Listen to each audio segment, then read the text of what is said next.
Mama നന്ദകുമാറെ, നീ ഇത്രയും കാലം എവിടെയായിരുന്നു? തിരഞ്ഞെടുപ്പ് എടുക്കാറായപ്പോൾ എല്ലാ ദിവസവും മാധ്യമങ്ങളുടെ മുന്നിൽ വന്നു നിന്ന് ടൺ കണക്കിന് ആരോപണങ്ങൾ തട്ടുന്ന പിമ്പു നന്ദകുമാറിനോട് ചോദിക്കുവാനുള്ള ചോദ്യം, താൻ ഈ ആരോപണങ്ങളുമായി ഇത്രയും കാലം എവിടെയായിരുന്നു? എന്തുകൊണ്ടാണ് ഇപ്പോൾ ഇത്തരം ആരോപണങ്ങളുമായി ഇറങ്ങിയിരിക്കുന്നത്? ആരാണ് തന്നെ ഇറക്കിയിരിക്കുന്നത്? എത്രയാണ് ഇതിന് കിട്ടുന്ന പ്രതിഫലം? 3 നേരവും ആദർശം ആവിയിൽ പുഴുങ്ങി തിന്നുന്ന ആന്റണിയും ആന്റണിയുടെ മകനും ഭാര്യയും നവോത്ഥാൻ ചാരിറ്റബിൾ സൊസൈറ്റിയുടെ മറവിൽ നടത്തിക്കൊണ്ടിരിക്കുന്ന കോടികളുടെ അനധികൃത ഇടപാടുകളും എല്ലാവർക്കും അറിയാവുന്ന കാര്യങ്ങളാണ്. അതുപോലെ അപ്പൻ ഡിഫൻസ് മിനിസ്റ്റർ ആയിരുന്നപ്പോൾ ഡിഫൻസ് മന്ത്രിയുടെ ഓഫീസ് കേന്ദ്രീകരിച്ച് അനിൽ നടത്തിയിരുന്ന തരികിടകൾ കാര്യമായി പുറത്തു വന്നിട്ടില്ലെങ്കിലും ഇതും അനിലിൻ്റെ BJP പ്രവേശനത്തിന് ഒരു കാരണമായിട്ടുണ്ട്. ഇതും എല്ലാവർക്കും അറിയാം. ഇത്രയും യാഥാർത്ഥ്യങ്ങൾ നിലനിൽക്കുന്നുണ്ടെങ്കിലും ഇപ്പോൾ അനിൽ ആന്റണിയെ ലക്ഷ്യം വെച്ചുള്ള മാമ നന്ദകുമാറിൻ്റെ ഇപ്പോൾ നടത്തുന്ന ആരോപണ ആക്രമണം ഒരു കൊട്ടേഷൻ വർക്കാണ് എന്നതിൽ യാതൊരു സംശയവുമില്ല. ഇതിൻ്റെ പിന്നിൽ കോൺഗ്രസ് നേതാക്കൾ, പ്രത്യേകിച്ച് കൊച്ചുമകളുടെ പ്രായമില്ലാത്ത കുഞ്ഞിൻ്റെ നിക്കറൂരാൻ പോയ സൂര്യനെല്ലിക്കുര്യൻ ഉൾപ്പെടെയുള്ളവർ തന്നെയാണ്. അനിൽ പണം വാങ്ങിയെന്ന് തെളിയിക്കുന്ന ചിത്രങ്ങളും രേഖകളും ആണെന്ന് പറഞ്ഞാണ് പിമ്പു നന്ദകുമാർ മാധ്യമങ്ങൾക്ക് മുന്നിൽ തെളിവുകൾ നിരത്തിക്കൊണ്ടിരിക്കുന്നത്. ഇത് ഇവരുടെ അടവാണ്. ചുമ്മാതെ വന്നിരുന്ന് എന്തെങ്കിലും പറയുവാൻ പറ്റില്ല, മാധ്യമങ്ങൾക്കും പറ്റില്ല.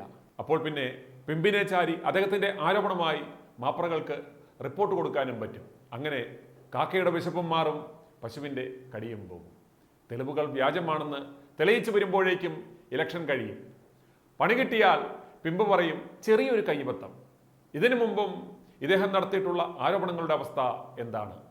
സാധാരണഗതിയിൽ ഒരൊറ്റ രാഷ്ട്രീയക്കാരന്മാർ പോലും കേസിന് പോകില്ല. കാരണം 100 കണക്കിന് തരികടകൾ കാണിക്കുന്ന ഇവർക്ക് തന്നെ മൊത്തത്തിൽ കൺഫ്യൂഷൻ ആയിരിക്കും. സ്റ്റാൻഡിംഗ് കൗൺസിൽ നിയമനത്തിന് 25 ലക്ഷം രൂപ അനിൽ ആന്റണി കൈപ്പറ്റിയെന്ന് നന്ദകുമാർ ഉറപ്പിച്ചു പറയുന്നു.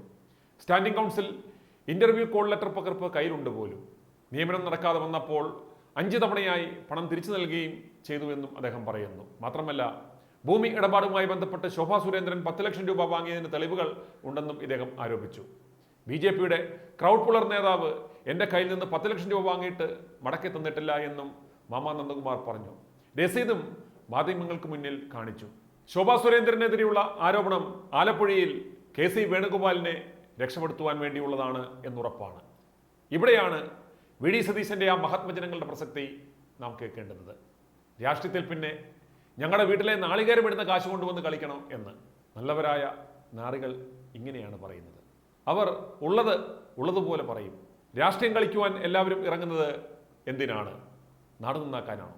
അല്ല, കിട്ടുന്നവൻ്റെ കയ്യിൽ നിന്നൊക്കെ മേടിക്കും, പല പല വാഗ്ദാനങ്ങൾ നൽകും, എന്ത് തരികടകളും കാണിക്കും.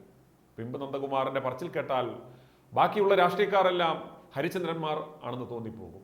കോഴയോ കമ്മീഷനോ സംഭാവനയോ മേടിക്കാത്ത ഒരൊറ്റ രാഷ്ട്രീയ പാർട്ടികളുണ്ടോ? നേതാക്കളുണ്ടോ? ഇവിടെ മകളുടെ കടലാസ് കമ്പനിയിലേക്ക് കോടികൾ കോഴ വാങ്ങിയ തിരുട്ട് രാജായാണ് സംസ്ഥാനം ഭരിക്കുന്നത്. എന്നിട്ട് എന്തെങ്കിലും സംഭവിച്ചോ? ഇല്ല.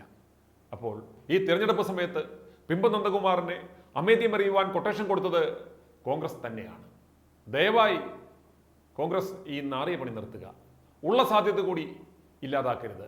8 നിലയിൽ പൊട്ടാൻ തയ്യാറായി നിൽക്കുന്ന ആന്റണി പുത്രന് വെറുതെ ഒരു സഹതാപ രംഗം ഒരുക്കി കൊടുക്കരുത്. i2i News, an eye for truth. i2i News subscribe ചെയ്തിട്ടില്ലാത്തവർ ഇപ്പോൾ തന്നെ സബ്സ്ക്രൈബ് ചെയ്യുക. നോട്ടിഫിക്കേഷൻ ലഭിക്കുവാൻ ബെൽ ബട്ടണും അമർത്തുക.